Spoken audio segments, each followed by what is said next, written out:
하나님 말씀 마태복음 5장 6절 말씀 우리 한 목소리로 읽겠습니다. 시작.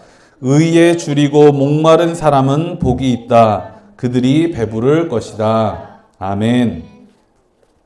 오늘은 팔복 네 번째 시간입니다. 팔복 네 번째 시간. 의에 줄이고 목마른 사람. 뭐라고요? 의에 줄이고 목마른 사람이라는 주제를 가지고 하나님 말씀 전하도록 하겠습니다. 브루스 올마이티라고 하는 영화가 있습니다. 짐 캐리라고 하는 영화 배우가 주연한 영화입니다. 이 영화에서 짐 캐리는 되는 일이 하나도 없는 방송국 기자로 연기를 합니다. 그 기자의 이름이 브루스 놀란입니다. 그래서 여기 영화 제목이 브루스 올마이티인 이유는 이 브루스라고 하는 기자가 전능한 능력을 갖게 되었다 해서 브루스 올마이티라는 제목입니다. 이 영화는 시작부터 이 브루스라고 하는 인간이 얼마나 불행한 인간인지, 되는 일이 없는 인간인지를 보여주면서 시작을 합니다. 영화 첫 장면이 딱 나오는데 정말 이 브루스가 바보 같은 기사를 혼자서 열심히 취재하고 있는 그런 장면으로 시작이 됩니다. 방송국에서도 항상 바보 같은 기사를 이 사람이 도맡아서 취재를 하다 보니까 동료들이 무시하고 때로는 놀리고 모든 일에서 뒷전으로 밀려나는 사람이 브루스입니다. 길을 걸어가다가도요, 남들은 안 빠지는 웅덩이에 꼭 빠지는 사람이 브루스고요. 심지어는 이렇게 괴롭힘 당하는 노숙자를 도와주려고 하다가 깡패들한테 흠씬 두들겨 맞기도 합니다. 결정적인 사건이 벌어지는데 이 브루스의 오래된 꿈이 뭐였냐면 뉴스의 앵커가 되는 게 꿈이었어요. 그래서 늘 자신도 더 좋은 기사를 하려고 노력을 하고 뉴스의 앵커가 돼서 승진을 하려고 많은 노력을 기울이는데 결과적으로 그 앵커 자리에서 밀려나게 됩니다. 자기하고 경쟁하던 다른 동료가 그 앵커 자리를 차지하게 되죠. 그 소식을 듣고 브루스가 생방송 뉴스를 진행하던 도중에 방송사고를 내버립니다. 이 일로 마침내 방송국에서도 쫓겨나 버리게 됩니다. 정말 이 브루스라고 하는 사람은 되는 일이 없는 그런 사람입니다. 그래서 이 브루스가 정말 입버릇처럼 하는 말이 하늘을 향해서 이렇게 외치는 거예요. 하나님, 왜 이렇게 저를 미워하시는 거예요? 하나님한테 맨날 이렇게 물어보는 사람입니다. 그렇게 불행의 끝을 달리고 있을 때 한 통의 문자가 도착을 합니다. 이 문자를 보니까 누구한테서 온 문자냐? 하나님한테서 문자가 온 거예요. 하나님이 브루스한테 한번 만나자고 문자를 보냈습니다. 그래서 하나님이 브루스를 만나서 브루스한테 한 가지 제안을 하는 거예요. 내가 나의 전능한 능력을 다 너한테 주겠다.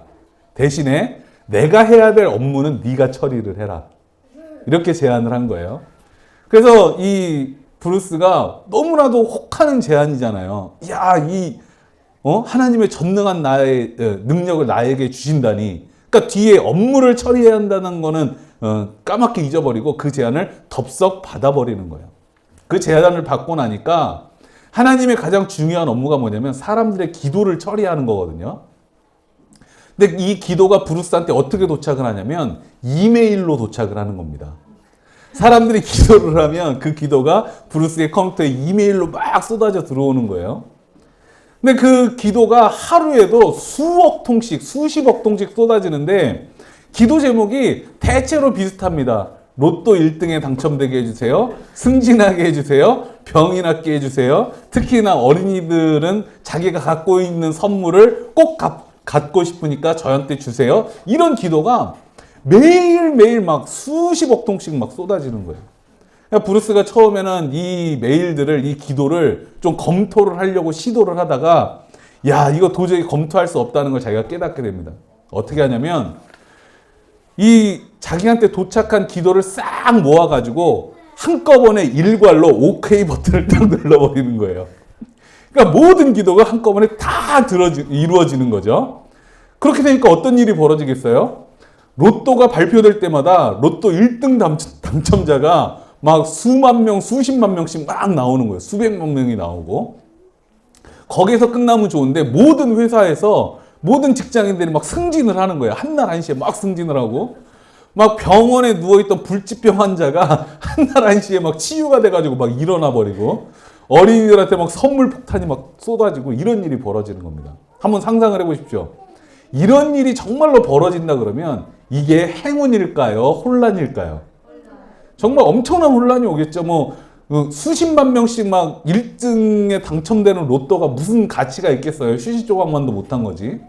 그리고 막 병원에서 의학적으로 이 사람은 치료가 어렵다라고 판정했던 사람들이 막 불쑥불쑥 일어난다라고 생각을 해보십시오. 그러면 누가 의사들을 신뢰하고 어떻게 의학으로 사람들을 치료할 수가 있겠어요? 대혼란이 벌어지는 겁니다. 막 한 회사에 사장만 한 100명 된다고 생각을 해보면 그 회사가 어떻게 돌아가겠나. 난리가 나는 거죠. 혼란이 오는 겁니다. 근데 이 영화가 우리한테 보여주는 게 뭐냐면 사람들이 얼마나 비슷한 것을 욕망하면서 살아가는지를 보여줍니다. 대체적으로 보면요, 사람들이 바라는 게 비슷합니다. 좋은 차 타고 싶고, 좋은 집에 살고 싶고, 편안하게 살고 싶고, 부유하게 살고 싶고, 좋은 옷 입고 싶고, 맛있는 거 먹고 싶고, 대체적으로 비슷한 거를 원하게 된다라고 하는 거죠. 그래서 사람들이 대체로 어떻습니까? 비슷한 것을 욕망하기 때문에 욕망의 충돌이 일어날 수밖에 없는 거예요. 그것을 토마스 홉스라고 하는 철학자는 뭐라고 이야기했냐면 만인에 대한 만인의 투쟁이다 라고 이야기를 했습니다. 사람들은 너무나도 비슷한 것을 욕망하기 때문에 서로가 그 한 가지 욕망을 놓고 투쟁하는 만인의 투쟁 속에 빠져 들어갈 수밖에 없다라고 하는 뜻이에요. 근데 그렇게 생각을 하다 보면 이 세상이 어떻게 될 것 같습니까? 이 세상이 엉망진창 정말 정글과 같은 괴물과 같은 세상이 될 것 같은데 사실 세상은 그렇게 돌아가지 않습니다. 왜 그럴까요? 많은 사람들이 욕망하기는 하지만 어느 선을 지켜야 하는지를 생각하면서 살아가기 때문에 그래요. 어느 선에서 자신의 욕망을 멈추고 살아가기 때문에 그래요. 조절하고. 과연 그러면 어느 정도 선에서 욕망하는 게 인간적인 욕망일까? 우리는 생각해보지 않을 수가 없죠. 이 문제를 고민한 사람이 누구냐면 괴테라고 하는 작가입니다. 이 괴테가 파우스트라고 하는 소설을 쓸 때 이 파우스트의 첫 장면부터 어떤 내용이 나오냐면 우리는 어디까지 욕망해야 하는가? 어디에서 멈춰야 우리가 인간적인 욕망, 우리가 악인이 되지 않는 욕망을 가지고 살아갈 수 있는가라고 하는 걸 고민을 하는 거예요. 이 파우스트에게 악마 메피스토펠레스가 나타납니다. 메피스토펠레스라고 하는 악마가 나타나서 한 가지 제안을 하죠. 정말 이 악마의 제안은요, 어떤 거냐면 내가 가장 바라는 거, 나의 가장 약한 거, 나의 가장 은밀한 욕망, 이거를 찾아와서 정말 한 번만 딱 들어도 내 마음이 혹하게 만들어버립니다. 정말 하나님의 말씀으로 아무리 이야기를 해도요, 악마의 한마디를 이기는 게 쉽지가 않은 일이에요. 왜? 악마는 나의 가장 간절한 욕망, 가장 깊은 욕망, 나의 가장 은밀한 쾌락을 와서 건드리기 때문에 그래요. 메피스토펠레스가 와가지고 파우스트 박사한테 제안을 합니다. 뭐라고 제안을 하느냐? 살아서는 내가 당신의 노예가 돼서 당신이 원하는 모든 욕망을 다 이루어주겠다. 대신에 죽어서는 당신이 나의 노예가 되어달라. 고 이야기하는 거예요. 이걸 우리는 어떻게 표현하는 거예요? 영혼을 팔았다라고 대체적으로 파우스트를 이야기할 때 표현을 하는 겁니다. 그러니까 우리는 그냥 영혼을 팔았다 그러니까 잘 모르는데 메피스토펠레스가 하는 약속이 이거예요. 살아서는 내가 당신의 노예가 돼서 모든 욕망을 이루어 줄 테니 너는 죽어서 나의 노예가 되어달라. 이렇게 제안을 하는 거예요. 그래도 이 파우스트가 의심을 하죠. 그랬더니 하나하나 파우스트가 은밀하게 욕망하고 있지만 차마 입 밖으로 내뱉지 못한, 남들한테는 이야기하지 못한 그 욕망을 메피스토펠레스가 이루어주기 시작합니다. 그 첫 번째 선물이 뭐였냐면 젊음이었어요. 젊음. 이 파우스트가 항상 고민하는 게 있어요. 자기가 학문적인 성과도 다 이루었고 자기가 뭐 성공도 이렇고 다 했는데 내가 젊음으로 돌아가고 싶구나. 그랬다면 지금과는 다른 인생을 한번 살아봤을 텐데 이런 은밀한 욕망이 있었거든요. 간절히 원했거든요. 이거를 메피스토펠레스가 들어주는 거야. 그래, 내가 너한테 젊음의 묘약을 주마. 마녀에게 찾아가서 마녀가 심혈을 기울여서 엑기스로 뽑아낸 젊음의 묘약을 파우스트한테 줍니다. 근데 이 파우스트가 얻었던 젊음의 묘약, 이 젊음이라고 하는 게 뭔 줄 아세요? 잘 생각을 해보세요. 잘 이걸 기억하셔야 돼요. 많은 사람이 젊음을 이런 욕망과 착각을 해요. 악마가 준 젊음이 뭐였냐면 젊은 여자만 보면 껄떡대는 남봉꾼의 시뻘건 혈기를 주입을 해준 거예요. 그러니까 이 파우스트가 젊음의 묘약을 먹고 나서는 그냥 젊은 여자만 보면 눈이 뒤집히는 거야. 예쁘건 안 예쁘건 이것도 따지지 않고 젊은 여자만 보면 처음 보는 여자한테 막 달려드는 거예요. 그런데 이 처음 이 파우스트가 빠진 여자가 마가레테라고 하는 여자였습니다. 이 소설 속에서는 추녀로 나와요. 추녀, 못생긴 여자였단 말이죠. 그런데 이 마가레테를 유혹하기 위해서 파우스트가 이제 막 눈이 시뻘게 떠가지고 달려드는 거예요. 어떻게 하면 이 마가레테를 유혹할 수 있을까? 메피스토펠레스가 이렇게 합니다. 여자를 유혹하는 가장 좋은 방법은 값진 보물을 선물하는 것입니다. 그러니까 이 파우스트가 메피스토펠레스에게 명령을 하는 거예요. 노예니까. 그래? 그러면 내가 마가레트를 꼬실 수 있도록 값진 보물, 진귀한 보물을 나한테 가져와라. 그래서 이 악마가 값진 보물을 가져다 주면 이 보물을 마가레테한테 바치면서 이 파우스트가 마가레테를 유혹을 하는 거예요. 그런데 여기에서 중요한 문제가 나오죠. 과연 이 메피스토펠레스는 어디에서 이 보물을 가져왔을까? 눈이 시뻘개진 파우스트는 이 보물이 어디서 난 것인지에 대해서 궁금해하지 않아요. 그런데 괴테가 이 장면을 콕 집어서 지적을 합니다. 뭐라고 이야기하냐면 메피스토펠레스가 가져온 보석은 어디에서 뚝 떨어지거나 메피스토펠레스가 어디서 숨겨놨던 것이 아니라 누군가에게서 훔치거나 빼앗아 온 것이었다고 하는 거예요. 괴테가 이 장면을 보여주면서 선악의 경계가 어디에서 설정되는가를 우리한테 얘기해 주는 거예요. 선악의 경계는요, 어디에서 설정이 되느냐? 욕망을 쌓아 올리는 방법에서 결정되는 거예요.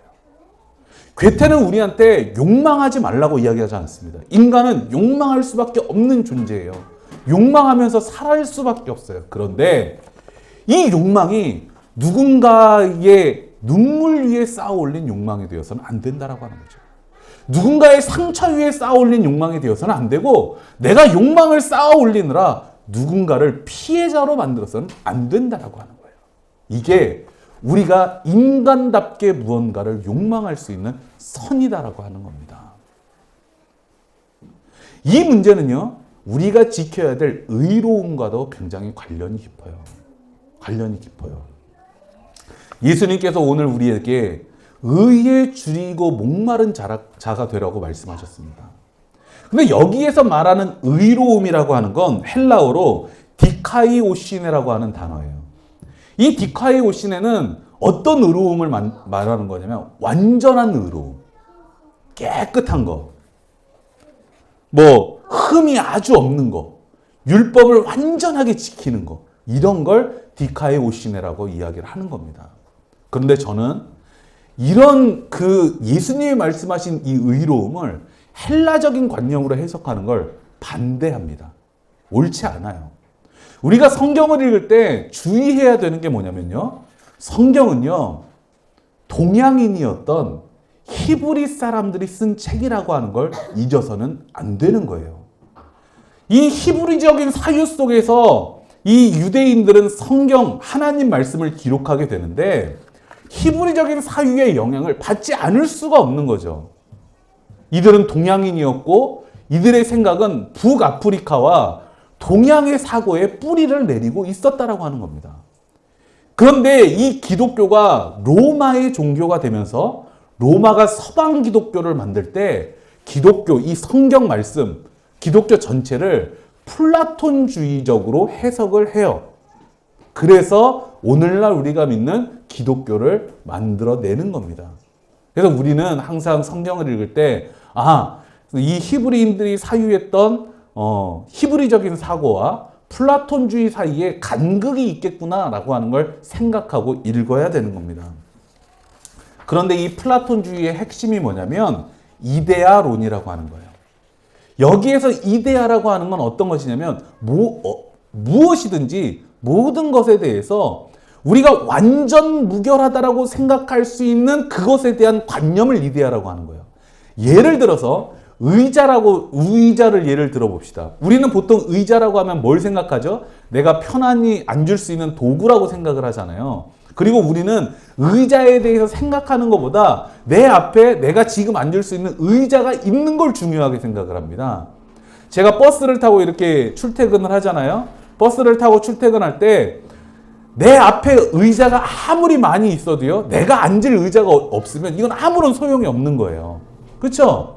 그런데 이 이데아론에서는 이 실제적인 하나하나의 의자보다 의자에 대한 관념, 완전 무결하게 형성할 수 있는 의자에 대한 관념이 더 중요하다라고 보는 거예요. 그래서 우리는 이 개별의 의자가 아니라 의자에 대한 관념을 추구해야 된다. 이게 바로 이데아론이라고 하는 겁니다. 이 플라톤주의가 기독교 교리의 뼈대가 된 거예요. 그런데 이 기독교에서 가장 중요하게 여기는 게 뭡니까? 하나님께서 우리에게 주신 의로움을 우리가 지킬 수 있느냐 하는 거잖아요. 이 의를 생각할 때 플라톤주의적으로 해석하기 시작한 거예요. 우리가 주어진 상황 속에서 어떻게 하면 보다 의로운 선택을 할 수 있는지를 고민하는 것보다 의로움에 대한 완전 무결한 이데아를 추구하는 게 더 중요하다라고 생각해버리게 된 거죠. 그런데 인간이 그런 완전 무결한 의로움에 이를 수가 있습니까? 없습니까? 도저히 불가능한 거죠. 그러다 보니까 뭐라고 이야기를 하는 거예요?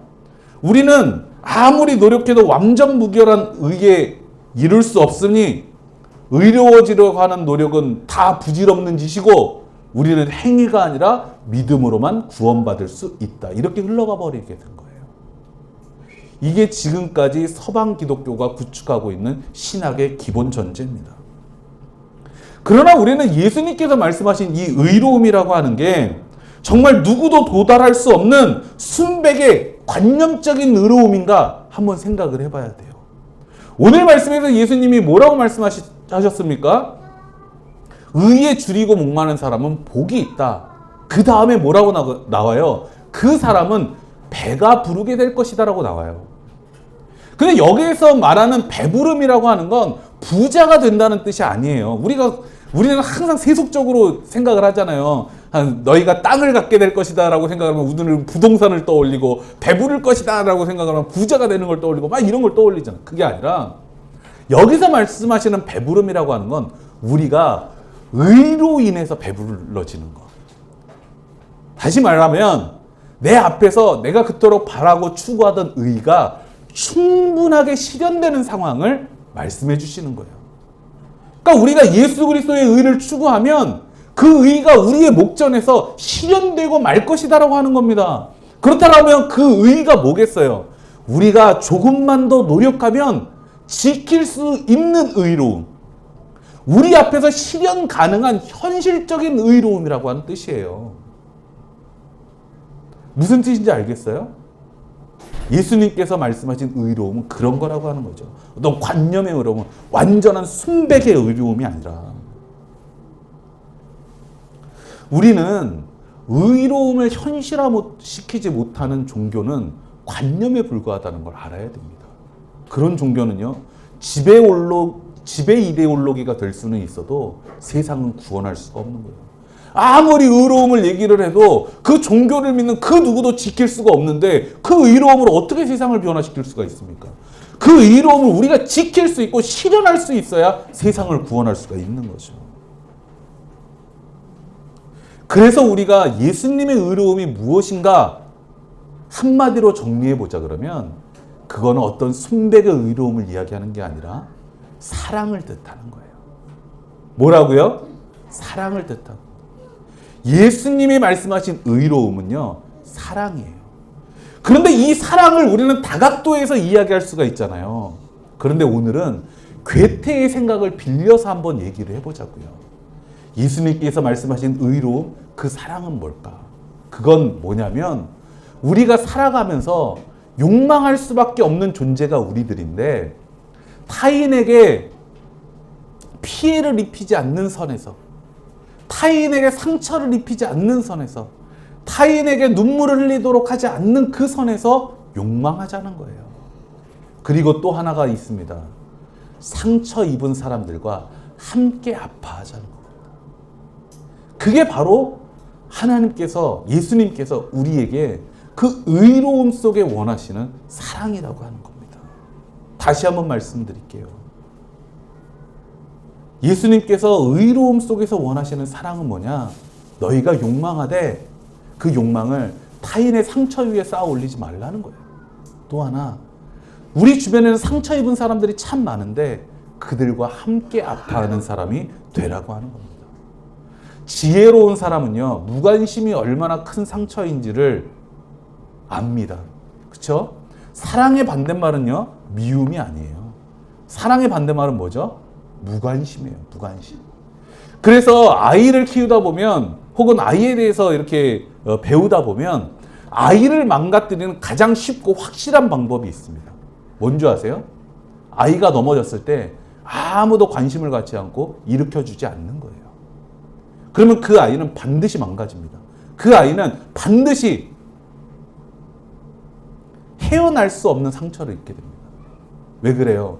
무관심과 외면은요, 정말 영혼을 찌르는 비수와 같기 때문에 그래요. 반대로 내가 넘어졌을 때 내가 모르던 어른이 나를 일으켜주는 경험을 아이들이 하게 되잖아요. 그러면 이 아이들은요, 자라면서 내면에 웬만한 상처는 거뜬히 이겨낼 수 있는 치유력을 갖게 되는 거예요. 모든 일에 대해서 관심과 무관심은 이와 같습니다. 관심을 가지면 치유가 될 수 있고 무관심하면 상처가 깊어진다라고 하는 거예요. 오늘이 4월 1일이죠. 내일 모레가 3월 31일이죠. 이제 며칠 있으면 4월 3일이 옵니다. 4월 3일은 제주 항쟁이 일어난 그런 날입니다. 제주 항쟁이 왜 발생이 됐을까요? 1948년 3.1절 기념식에서 제주도민들이 모여서 두 가지를 요구했습니다. 뭘 요구했냐면, 하나는 새로운 정부가 3.1 정신을 계승했으면 좋겠다. 또 하나는 남한 단독 정부를 수립하지 말고 통일된 하나의 한반도를 만들어 달라. 두 가지를 요구했습니다. 이 두 가지 요구 조건이 이승만 정권에게 마음에 들지 않아서 제주도민들을 학살하기 시작했습니다. 그 학살 사건이 발발한 게 1948년 4월 3일입니다. 이 사건이 발발하고 나서 정말 많은 제주도민들이 그 당시 인구의 10분의 1이 학살을 당했습니다. 그들을 학살할 때 그들의 학살을 정당화하기 위해서 제주도민들한테 씌웠던 굴레가 뭐냐? 빨갱이라고 하는 굴레였습니다. 그 빨갱이라고 하는 굴레 때문에 제주도에서 그 많은 이들이 정말 죄 없이 무참하게 학살당할 때 어땠습니까? 대부분의 국민들이 그들을 외면했고 그들에게 무관심했습니다. 그렇게 무관심과 외면 속에서 방치되어 온 세월이 이제 71년째입니다. 아직도 4.3의 진실은 밝혀지지 않았고 많은 국민들이 그들을 아직도 빨갱이라고 생각을 하고 외면하고 무관심 속에 내버려 두고 있습니다. 우리가 4.3의 상처를 치유하는 가장 좋은 방법이 무엇일까요? 우리가 그 4.3 사건, 4.3의 진실에 관심을 갖는 겁니다. 우리가 그 진실에 관심을 갖고 기억하고 잊지 않기 위해서 노력하는 것. 그게 그 상처를 치유할 수 있는 가장 현명하고 가장 확실하고 가장 중요한 방법이라고 하는 겁니다. 예수님께서 우리에게 요구하시는 의로움은 상처받은 이웃을 기억하는 것입니다. 예수님은 고난받는 사람들, 병자들, 가난한 사람들, 억압과 착취 속에 있는 사람들, 차별받는 사람들, 유랑하던 비정규직 노동자들, 이방인들, 여성과 어린이들, 그들의 상처를 하나하나 기억해 주셨어요. 그리고 그 상처 입은 사람들을 향해서 하나님의 사랑의 손길을 펼치는 게 예수님의 사랑이자 예수님의 의로움이자 예수님의 사역에서 가장 중요한 사건들이었다라고 하는 겁니다. 예수님은 우리에게 의에 줄이고 목마른 사람이 되라고 말씀하셨습니다. 여기에서 말하는 줄이고 목마른다라고 하는 건 식욕을 뜻하죠. 식욕. 식욕이 뭡니까? 인간에게 생존을 위해서 필요한 세 가지 기본 욕구에 들어가는 게 식욕입니다. 이 기본 욕구가 뭐예요? 식욕, 수면욕, 그 다음에 성욕. 이 세 개가 필요한 거예요.